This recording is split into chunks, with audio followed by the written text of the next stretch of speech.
I think one of the biggest things that I had to learn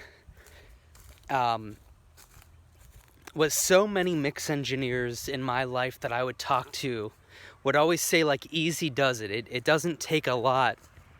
And I get what they're saying. It is true. But at the same time, I realized that I was being too cautious based on the advice that they had given me. And all I mean by that is, like, especially with compression, modern music, I mean, like, it's just, it's very compressed, and that's how you get very, or at least that's how I found to do it, that's how you get very even sounding mixes. And my mixes in the past really never sounded as even as popular music, and it's just simply because I wasn't taking the compressor far enough. And I should correct myself, there were a few other reasons why my mixes weren't quite getting to the level that they needed to be at. Now I know what I need to do. I just don't overthink it. So I'm not going to overpaint the canvas if it's not needed. But yeah, it was just not taking the compressor far enough and really cranking down on the sound.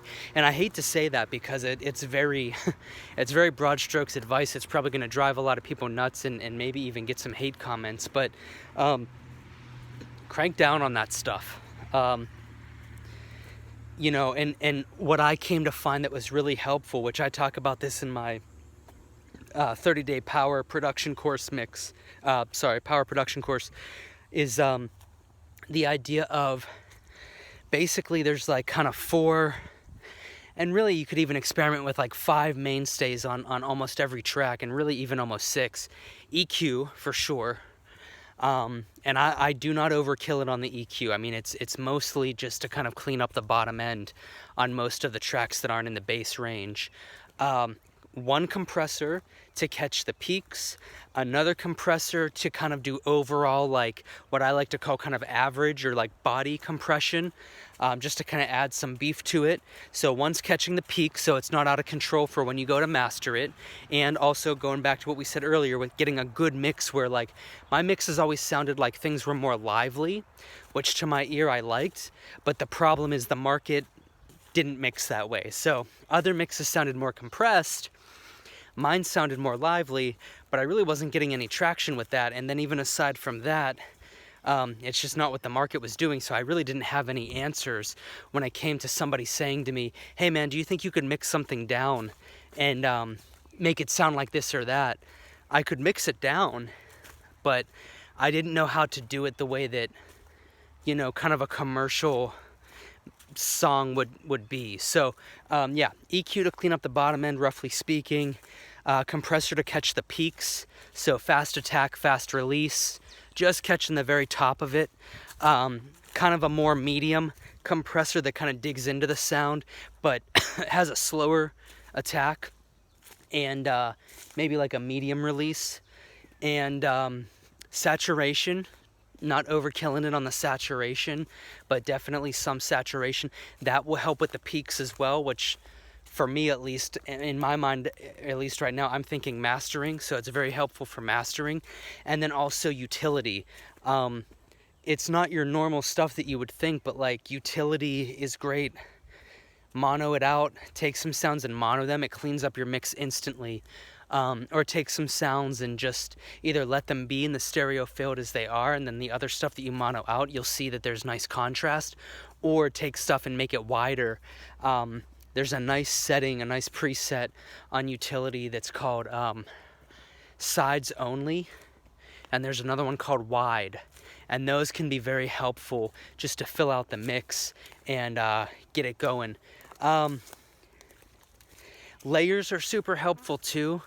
I really came to find that if you just get back to basics, like so many people want to do sound design and stuff, if you just put like a stock piano, a stock horn sound, or like a stock ensemble of horns sound, things can get pretty epic pretty quick if you use that as kind of the underbelly of a lead sound. That can be really cool and helpful.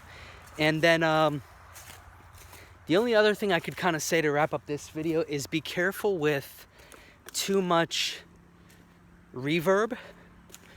I'd say reverb and delay, but especially reverb. When I go to master, and maybe it's just a dance music thing, just because of how dance music sounds, but I've noticed that in the mix, I try to add a lot of richness and depth with reverb, and I find myself going back to getting out of the mastering stage and going back to my mix and fixing a lot. And what I mean by fixing is cranking away from the reverb, taking most of the reverb off. I've just come to find that really, honestly, easy does it with reverb, because once you get that pumping into a mastering, whatever you want to say, plug-in or suite or even outboard gear, it becomes tricky. It's like the compressor and then the limiter really start to, it squeezes everything. So that reverb really gets much more pronounced than it was when it was just a mix. So, and then, I found too that sometimes, especially in mastering, sometimes you just don't need to really overdo it on the compression at all. I've actually had times where my stuff is too compressed from the mastering compressor, and then going into the limiter, I can't get the loudness out of it, oddly enough. But then when I ease up on the mastering compressor and just use the limiter, I get it as loud as I need it to, commercial volume. So in my mind, and maybe I'm missing something about that, but in my mind, I'm thinking, well, with the compressor on, you're catching peaks, you're compressing things, you're taming it, you're keeping it in check, and therefore you should be able to put a limiter on it and make it even fatter and louder.